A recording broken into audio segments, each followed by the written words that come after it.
যাদের হাতে শাসন আছে, এরকম মুসলিম 48টা রাষ্ট্র আছে পৃথিবীতে, যাদের হাতে ক্ষমতা আছে, সামরিক বাহিনী আছে, ক্ষমতা আছে। আর গোটা পৃথিবীতে ইহুদি আছে মাত্র 1 কোটি 90 লাখ, 1 কোটি ইহুদি। তার মধ্যে 60 লাখ ইহুদি খালি কোথায় আছে? ইসরায়েলে আছে। গোটা পৃথিবী তাদের কাছে নত হয়ে আছে। তার কারণ জানেন? একটাই, কলম। কলম গোটা পৃথিবীর মাথার উপরে বসে আছে। তারা এমন ভাবে বিস্তার করে ফেলেছে, আপনি সেখান থেকে বেরিয়ে আসতে পারবেন না, জালটা আপনার উপরেও ফেলিয়েছে। এই ভাত খাচ্ছিলাম, বাবুরা দেখছি থামস আপ ঢেলে নিয়ে এসছে। আমি জীবনে থামস আপ খাই না, আমি জীবনে কোকোকোলা খাই না, 7 আপ খাই না, মাজা খাই না। আমি কোথাও কুটুম বাড়ি গেলে আমি বলি, বাবা কাগজু লেবুর শরবত করে দাও, যেটা আমার বাপ দাদুরা খেয়েছে। কি বলছেন? আইসে কাগজি লেবুর শরবত করে দিত আগেকার মানুষরা। সেটা কত ন্যাচারালি, কত সুন্দর ছিল। এখন তো শুনেলেন কিয়ামতের পূর্বে, কিয়ামতের আলামত, মানুষের আয়ু কমে যাবে, মানুষ দুর্বল হয়ে পড়বে, কাজ করবে না। আজকে দেখুন, যদি ঘরে মেহমান আসে, বউকে যদি বলেন কুটুম আসছে 10 জন, তাইলে শরবত করতে হবে। শরবত করতে পারবো না, মাজা কিনে নিয়ে এসো। রেডিমেড মাল দাও, নাস্তা রেডিমেড, মাল রেডিমেড, সবই রেডিমেড। শুনেলেন বেঈমান কাফেররা কি করেছে? পৃথিবীর যিনি শ্রেষ্ঠ মুফতি তাকি উসমানী, বর্তমানে যিনি শ্রেষ্ঠ মুফতি পৃথিবীর, ওয়ার্ল্ডের, তিনার নাম হচ্ছে মুফতি তাকি উসমানী, পাকিস্তানের।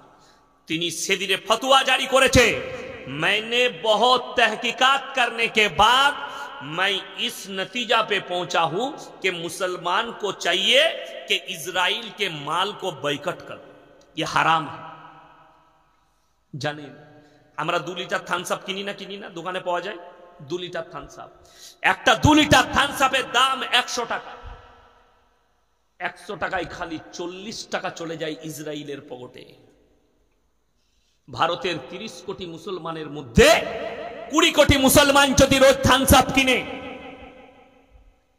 4 20 80 কোটি টাকা প্রত্যেক দিন ইসরায়েলের পকেটে খালি মুসলমানরা ভরে দিচ্ছে এই ভারত থেকে। আর যে টাকাটা ইসলামকে ক্ষতি করার কাজে লাগাচ্ছে তারা। আপনাদের জানা নাই, ইহুদিদের মিশন হচ্ছে পৃথিবী থেকে কোরআন আর ইসলামকে মিটানো, নবীর উম্মতকে মিটানো। কোরআনে আছে মুসলমানের দুশ্মন হচ্ছে ইহুদি আর নাসারা। কোরআনে আছে গায়রিল মাগজুবি আলাইহিম ওয়ালাদ দাল্লিন। মাগজুম মানে ইহুদি, দল্লিন মানে নাসারা। তাফসীর খুললে পাবেন এই দুটো দলই পদভ্রষ্ট, এবং এদের যারা অনুসারী হবে তারাও পদভ্রষ্ট হয়ে যাবে। এটা কোরআন। আপনি কার অনুসারী হচ্ছেন? কাকে দেখে চলছেন? আপনি ভেবে দেখুন, চিন্তা করুন। আজকে ফিলিস্তিন আর গাজার মুসলমানদের হাল তাকিয়ে দেখুন, আর গোটা বিশ্ব নীরব ভাবে বসে আছে। আমি বলবো চলে যা, চলে যাবে। আমি বলবো ফিরে আয়, তাদেরকে ফিরে আসতে হবে। ওই জন্যে ভালো মন্দ, কল্যাণ অকল্যাণ সবের মালিক সকলে বলুন কে? আল্লাহ। ভালো মন্দের মালিক, কল্যাণ অকল্যাণের মালিক আল্লাহকে বিশ্বাস করবেন। হাত তুলে বলুন নামাজ কেউ ছাড়বো না ইনশাআল্লাহ। সকলে নামাজ পড়বেন। যুবক দিকে অনুরোধ করে বলে যাচ্ছি, নামাজ ছাড়ো না। নামাজ যদি বলেন নামাজ কেমন জিনিস, কোরআনে আছে ইন্না সলাতা তানহা আনিল ফাহশাই ওয়াল মুনকার। নিশ্চয় নামাজ এমন একটা ইবাদত, মানুষ যখন নামাজ পড়তে থাকে, নামাজ পড়তে শুরু করে, আস্তে আস্তে খারাপ কাজ থেকে সরিয়ে মানুষকে ভালো কাজের দিকে নামাজ নিয়ে যায়। আচ্ছা, যার দাড়ি টুপি আছে সে জুয়ার আড্ডায় বসতে পারবে? পারবে না। আজকে ভেবে দেখুন, আপনার ভরসা নেই। রুজির মালিক সকলে বলুন কে? আরো জোরে বলুন কে? রুজির মালিক যদি আল্লাহ হয়, তাহলে মুসলমান লটারি কাটে কি করে? কথাটা বুঝতে পারেননি? লটারি কাটা যদি জায়েজ হতো, আর লটারিতে যদি বরকত পাওয়া যেত, আমাদের সমাজে সব থেকে বেতন কম কার? ইমাম সাহেবের। আপনাদের ইমাম সাহেবের বেতন কত? 5,000। আমি বলি, আচ্ছা ইমাম সাহেব তো মনে হয় প্রত্যেক দিন 10টা 12টা লটারি কাটে নাকি? ইমাম সাহেবকে লটারি কাটতে হয় না। আমাদের বেতন, আমার বেতন আমার মাদ্রাসায় 10,000, আমাদিকে লটারি কাটতে হয় না। কিন্তু দুঃখের বিষয়, আপনি 20,000 রোজগার করেন, আপনাকে লটারি কাটতে হয়, আপনি কাঁদবেন আল্লাহর কাছে যে আল্লাহ আপনার উপরে নারাজ, আপনি লটারিতে বরকত খুঁজছেন। যারা মনে করছেন টাকা থাকলে খেতে পায়, তারা ভুল বুঝছেন, যাদের ভুল বুঝা হয়েছে। টাকা থাকলে ভালো মন্দ খাওয়া যায় না, আল্লাহ রুজি মাপলে তবে মানুষ ভালো মন্দ খেতে পায়। আল্লাহকে রুজি মাপতে হয়। সামনে খাবার থাকবে, খেতে পাবেন, খাবার থাকবে খাওয়া যাবে না, মাল থাকবে খেতে পাবেন না। এরকম খালি তাকিয়ে দেখুন, আপনাদের কি মনে হয় দামি দামি লোকরা ভালো মন্দ খায়? টাকায় যদি সুখ পাওয়া যায়, একবার খালি জেলে গিয়ে, প্রেসিডেন্টই জেলে গিয়ে পার্থবাবুকে জিজ্ঞেস করেছেন, স্যার টাকায় কত সুখ? উনি বলে দিবেন টাকায় কত সুখ। বাবা, টাকায় যদি সুখ পাওয়া যেত, তাহলে পৃথিবীতে সব থেকে ধনী যে ছিল সেই বেশি সম্মান পেত। টাকায় যদি সম্মান পাওয়া যেত, মসজিদের ইমামের বেতন সব থেকে বেশি হতো। কথাটা বুঝতে পারেননি? আচ্ছা, 5,000 টাকা ইমামের বেতন, গ্রামে কোটিপতির মা মরে গেলে জানাজাকে পড়াবে? 5,000-এর মৌলবি, তাহলে তোমার দাম বেশি না ইমামের দাম বেশি? তুমি ভেবে দেখো। আপনারা শ্রোতা, আমি ওপরে। 5,000-এর দাম বেশি। বাংলাদেশে যদি হাসিনা মরে যায়, পর জানাজা কোনো মন্ত্রী পড়াবে না, ওই 5,000-এর মৌলবিকে দিয়ে পড়াতে হবে। ওই জন্যে মৌলবির দাম বেশি। আপনি কোনো মূর্খকে দিয়ে জানাজা পড়াবেন না। তো আপনি বলছেন টাকায় সুখ আছে, টাকায় সম্মান আছে। আল্লাহর হাবিব সাল্লাল্লাহু আলাইহি সাল্লাম একজন এতিম ছেলে, আল্লাহ ভাগ্যকে ফিরিয়ে দিয়েছেন। তিনি পৃথিবীর আদি থেকে অন্ত পর্যন্ত সৃষ্টির শ্রেষ্ঠ। জোরে বলুন সুবহানাল্লাহ। এর থেকে বড় দলিল আর কি দিবেন? নবীজির থেকে বড় দলিল আর পৃথিবীর মানুষের কাছে কি আছে? যে আমি আল্লাহ চাইলে মানুষের ভাগ্যকে ফিরাতে পারি। এইটা বিশ্বাস করতে হবে আপনাকে। আপনি যদি রুজির মালিক আল্লাহকে বিশ্বাস করেন, হায়াতের মালিক, মওতের মালিক, মায়ের গর্ভের মালিক, সব জায়গার মালিক হচ্ছেন আল্লাহ। বৃষ্টি কোথায় কত মিলিমিটার বৃষ্টি হবে সেটাও আমি আল্লাহ জানি। কোরআন শোনাবো আপনাদিকে। আমার ভাই 12:30 বাইজে, বক্তা নিয়ে আসুন। আমার ভাই, আপনাদিকে অনুরোধ করে বলছি যে আপনারা অবশ্যই ঈমানকে পাকাপুক্ত করুন। কেন? কিয়ামতের আলামত আপনার দোরগোড়ায় পৌঁছে গেছে, একদম দরজায় হাজির হয়ে গেছে, আপনি রেহাই পাবেন না। কিয়ামত আপনার দোরগোড়ায়। আমাদের অনেক যারা বাবাজি বেঁচে আছেন তাদেরকে বলছি, তারা শুনে যান। যারা আমার চাচার মতো, আমার বাপের বয়সী লোক বেঁচে আছেন, তারা শুনে যান কান খুলে। তাদেরকে অনুরোধ করে বলে যাচ্ছি যে তারা একটা কথা মাথায় রাখবেন ভালো করে, যে আপনার বাপ দাদু চলে গেছে, আমাদের বাপ দাদুরা চলে গেছে, তারা দুনিয়া থেকে চলে গেছে। কিন্তু একটা কথা মাথায় রাখবেন, এখনকার যুবকরা 3 দিন নামাজ পড়ে বলছে আমার মতো নামাজি কেউ নাই। 2টো বাংলা বই পড়ে হাদিস শিখে বলছে আমার মতো হাদিস জাননেওয়ালা কেউ নাই। কিন্তু কোরআন শোনো, সাবিকুনা সাবিকুনা উলাইকাল মুকাররাবুন ফি জান্নাতিন নাঈম সুল্লাতুম মিনাল আউয়ালিন ওয়া কালিলুম মিনাল আখিরিন। হে নবী, বলে দাও তোমাদের মধ্যে থেকে অল্প সংখ্যক, তোমাদের পূর্ববর্তীদের মধ্যে থেকে বেশি সংখ্যক লোক জান্নাতে যাবে। জোরে বলুন সুবহানাল্লাহ। এখন মানুষ নামাজ পড়ছে ঠিক আছে, কিন্তু ভাই ভাই মিল নাই। মানুষ নামাজ পড়ছে ঠিক আছে, কিন্তু নিজের বাবা মাকে ভাত দেয় না, নিজের বাপ মায়ের সঙ্গে ভালো ব্যবহার করে না, প্রতিবেশীর সঙ্গে ভালো ব্যবহার করে না, আত্মীয় স্বজনের সঙ্গে ভালো ব্যবহার করে না। আপনি ভেবে দেখুন, যেটা আমাদের লেগে হারাম করে রেখেছেন, আপনি নিজের জন্য সেটাকে হালাল করে নিয়েছেন। হালাল করেননি? যদি বলেন না, আমি প্রমাণ দিচ্ছি। আমাদের সমাজের মুসলমান নিজের জন্য যেটাকে হালাল করেছে, হুজুরের জন্য সেটাকে হারাম করেছে। আমাকে জিজ্ঞেস করছেন, হুজুর বিড়ি সিগারেট গুটখা খাওয়া কি?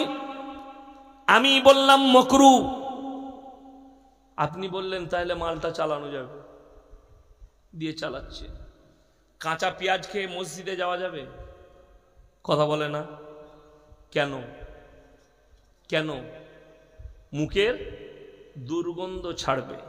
নবীজি নিষেধ করলেন যে শোনো, আল্লাহর নবীর হাদিস, তোমরা মুমিন ততক্ষণ হতে পারবে না যতক্ষণ পর্যন্ত তোমার কাছ থেকে তোমার প্রতিবেশী সুরক্ষিত নয়, ততক্ষণ মুমিন হতে পারবে না। আপনি এটা বুঝে গেলেন আমি পেঁয়াজ খেয়ে এই জন্য মসজিদে যাব না, আমার মুখের দুর্গন্ধে একজন পাশের লোক কষ্ট পাবে। আচ্ছা, বিড়ি সিগারেট গুটকা খেলে সেন করে তো আতরের মতো। অনেক মুসল্লি আছে ফজরের সময় বিড়ি না খেলে হাগাই হয় না। ঠিক বললাম না ভুল বললাম? হ্যাঁ। আচ্ছা, আপনাদের ইমাম সাহেব যদি সিগারেট খায়, ওর পেছনে নামাজ পড়বেন না তারাবেন? কথা বলে না? আমি যদি এখনই স্টেজে বলি কমিটির ছেলেকে, আমার বেশ ভালো লাগছে না, তা সিগারেটের প্যাকেট নিয়ে এসো, একটা ক্লাসিক সিগারেট খাবো, আপনারা কি বলবেন? একে একে দাউদ দিলে এর বায়ানি শোনা যাবে না, সালা গাল দিবেন আমাকে। আমি খেলে হারাম আর তুমি খেলে মকরু, ফতোয়াটা কোথা থেকে পেলে আর কোন মৌলবি দিলে? হুজুর খেলে হারাম হবে আর তোমার খেলে হালাল হবে, কবরে যাও বুঝতে পারবে। এই যে বোতলটাই পানি ধরেলেন, কমিটির লোক দিয়েছে, লিখে দিয়েছে এটার মধ্যে বিষ আর মিশানো আছে, হুজুর আপনি খেলে মারা যেতে পারেন, এই পানিটার পান করা যাবে? কথা বলে না? না। কেন? আত্মহত্যা করা ইসলামী শরীয়তে কি? কথা বলে না কেন? হারাম। আত্মহত্যা করা হারাম। অর্থাৎ তোমরা আত্মহত্যার পথ বেছে নিও না, নিজের জীবনকে ঝুঁকি দিও না। আপনারা বলুন, বিড়ি সিগারেট গুটকার প্যাকেটে লেখা আছে না নাই হানিকারক, ক্যান্সারের কারণ লেখা আছে নাই? তো আপনি জেনে শুনের পরও ওইগুলো যদি আপনি ভক্ষণ করেন, তাহলে আপনি হালাল কাজ কি করে করছেন? আপনি তো নিজের জীবনে ঝুঁকি দিচ্ছেন। কেউ বলতে পারবেন যে বিড়ি খেলে এত পার্সেন্ট উপকার আছে, সিগারেট খেলে এত পার্সেন্ট, 1% উপকার আছে? 0% উপকারটা নেই, সবটাই ক্ষতি আছে। 100%-এর মধ্যে 100%ই ক্ষতি। পেঁয়াজে উপকার আছে না নাই? কাঁচা পেঁয়াজে কথা বলে না? উপকার আছে। ডাক্তাররা বলছে গ্রীষ্মের দিনে কেউ যদি কাঁচা পেঁয়াজ খেয়ে মাঠে কাজ করে, তার শরীরের যেগুলো পানি বেরিয়ে যায়, পেঁয়াজটা সেই পানির কাজ করে। জোরে বলুন সুবহানাল্লাহ। তাইলে পেঁয়াজে একটা উপকার আল্লাহ রেখেছে, কিন্তু বিড়ি সিগারেট গুটকায় কোনো উপকার নাই, তারপরও আপনি জেনে শুনে খাচ্ছেন। আল্লাহ নবীর সুন্নতের মধ্যে নবীজি বলেছেন, পায়খানা ঘরে কিছু খাওয়া যাবে? কথা বলে না? কথা বলা যাবে? দোয়া পড়ে ঢুকো, বাঁ পা দিয়ে ঢুকো, চুপচাপ হাদত ছাড়ো, বেরিয়ে এসো। আর আমাদের দেশের লোক এ বিড়ি না খেলে আর হাগাই হবে না, পায়খানা ঘরের ভেতরে বসে বিড়ি খাচ্ছে, পায়খানা ঘরের ভেতরে বসে সিগারেট খাচ্ছে, পায়খানা ঘরের ভেতরে বসে গুটকা খাচ্ছে, আর আপনি বলছেন আমি নবীর উম্মত। এটা গেল। সর্বপ্রথম এটা চিন্তা করুন, আপনি বিড়ি সিগারেট গুটকা খেলে সর্বপ্রথম সব থেকে বেশি যে কষ্টটা পায় সেটা হচ্ছে আপনার স্ত্রী, আপনার অর্ধাঙ্গিনী, আপনার বিবি, সে সব থেকে বেশি কষ্টটা পায়। আমার মুসলমান ভাই, আপনি নিজেকে মুমিন বলে দাবি করছেন, আপনার কাছে এই জিনিসগুলো থাকবে? মুসলমান কে জানে না যে গাঁজা খাওয়া হারাম? মুসলমান কে জানে না যে মদ খাওয়া হারাম? মুসলমান কে জানে না যে সুদ খাওয়া হারাম? মুসলমান কে জানে না জুয়া খেলা হারাম? মুসলমান কে জানে না চুরি করা হারাম? মুসলমান কে জানে না ধোঁকা দেওয়া হারাম? মুসলমান কে জানে না অপরের সম্পত্তি মেরে নেওয়া হারাম? যতগুলো বললাম সব গুণগুলো মুসলমানের মধ্যে আছে, সবগুলো নিয়ে এসছে মুসলমান। পাপাচারিতে ভরে গেছে। আপনাকে বেঈমান কাফেররা আপনার দ্বারা পাপ করিয়ে নিচ্ছে। আমাদের যেমন আমি কালকের জলসাই বলেছি, আমরা মনে করি পতিতালয়ে জিনা হয়। সব থেকে বড় জিনার আড্ডাখানা হচ্ছে বর্তমানে পার্কগুলো। নবীজি সাল্লাল্লাহু আলাইহি সাল্লাম বলেছেন, কিয়ামতের পূর্বে তোমরা দেখতে পাবে রাস্তাঘাটে গাছের নিচে কুকুরের মতো নারী পুরুষ জিনা করছে। আজকে সেই জায়গাটাই তৈরি হয়েছে। ইহুদিরা কি করেছে? আপনাকে দিয়ে পাপ করাচ্ছে, কিন্তু নামগুলো পাল্টি দিয়েছে। কি নাম দিয়েছে? ভ্যালেন্টাইন ডে 14ই ফেব্রুয়ারি নামটা দিয়েছে ভ্যালেন্টাইন দিয়ে, আসলেই সেটা জিনা করার দিন। নাম দিয়েছে রোজ ডে, আসলেই সেটা জিনা করার দিন। নাম দিয়েছে আপনার চকলেট ডে, আসলেই সেটা জিনা করার দিন। আমি ওই জন্য মুসলমান ভাইদিকে অনুরোধ করব যে আপনারা আপনাদের সন্তানকে বাঁচান বেঈমান কাফেরের হাত থেকে, পরকালটাকে সুন্দর করুন। আল্লাহর নবীর হাদিস, খোরাসান থেকে এমন একটা দল বের হবে, সেই দলটা যুদ্ধ করতে করতে নিয়ে গিয়ে আল আকসায় ঝান্ডা গাড়বে। কিয়ামতটা যে শুরু হবে এমনি শুরু হবে না। কিয়ামতটা আপনি মনে করেন না সেই কিয়ামতের ময়দানটা ভারতে হবে, শ্রীলঙ্কায় হবে, মক্কায় হবে, মদিনায় হবে না। কিয়ামতের ময়দানটা যেটা হবে সেটা হবে আল আকসা, ওই ফিলিস্তিন, ওইখানটাই হবে কিয়ামতের ময়দান। গোটা পৃথিবীর মানুষকে জমা করা হবে ওখানে, গোটা পৃথিবীর মানুষ ওই জায়গাতে জমা হবে। এত সহজ নয়। আপনি কিয়ামতের দিনে আল্লাহর সামনে দাঁড়াবেন, পেরেশানির হালতে থাকবেন। আল্লাহ আপনার মুখের দ্বারা হিসেব নেবে, আপনি নিজের মুখে হিসেব দিতে বাধ্য হয়ে যাবেন। কোরআন বলছে ইকরা কিতাবাক কাফা বিনাফসিকাল ইয়াউমা আলাইকা হাসিবা।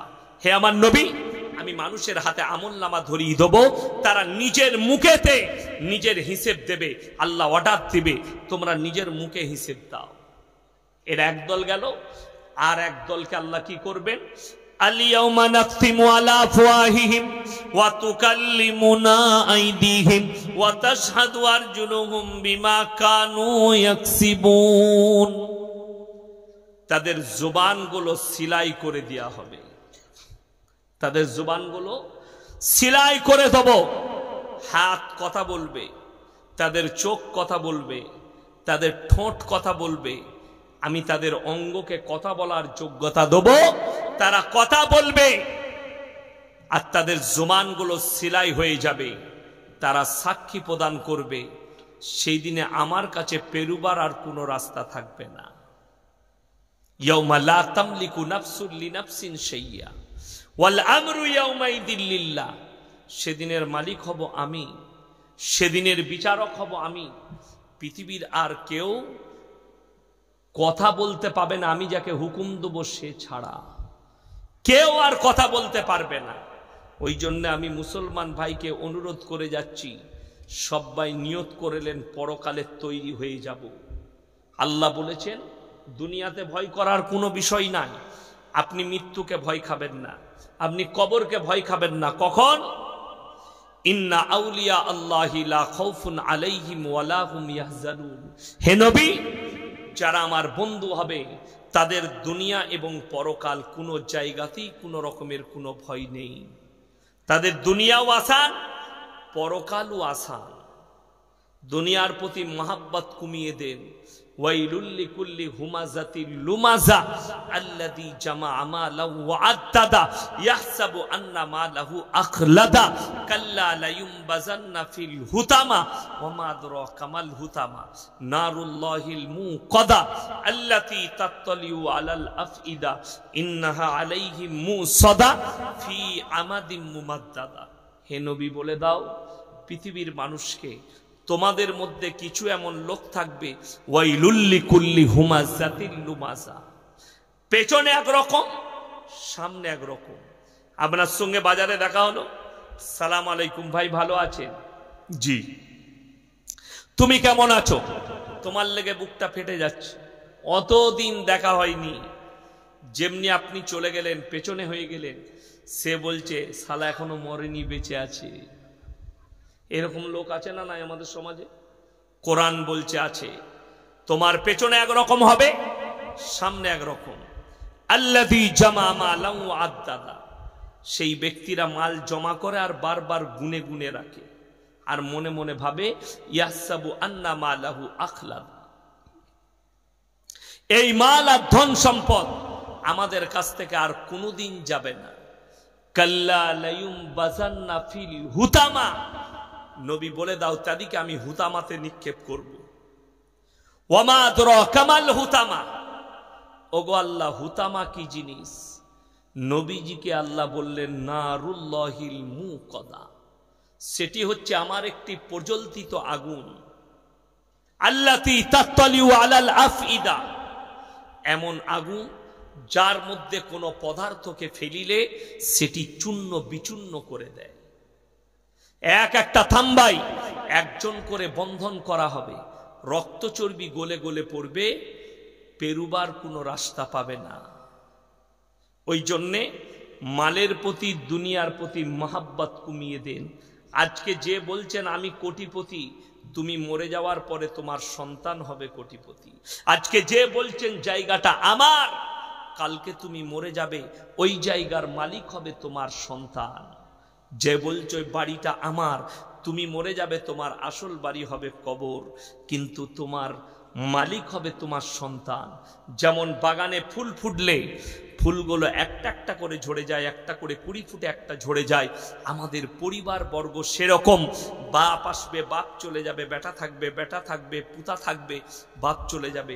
এইভাবে দুনিয়ার পরম্পরা। আমার আল্লাহ হায়াত মত ভালো মন্দের মালিক আল্লাহ।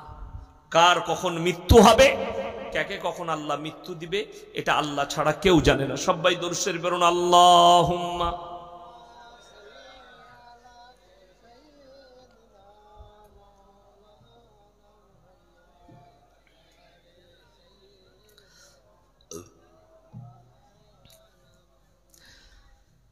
আল্লাহ তাআলা মানুষের সব কিছু নির্ধারণ করে রেখে দিয়েছে। এমনকি দুনিয়াতে যারা এসছে তাদের বিয়ে, কার সঙ্গে বিবাহ হবে, কার সঙ্গে বিবাহ বন্ধন হবে, কে মারা যাবে, মরে যাওয়ার পরে আবার তাদের পরবর্তী স্বামী কে হবে, পরবর্তী বিবি কে হবে, সব আল্লাহ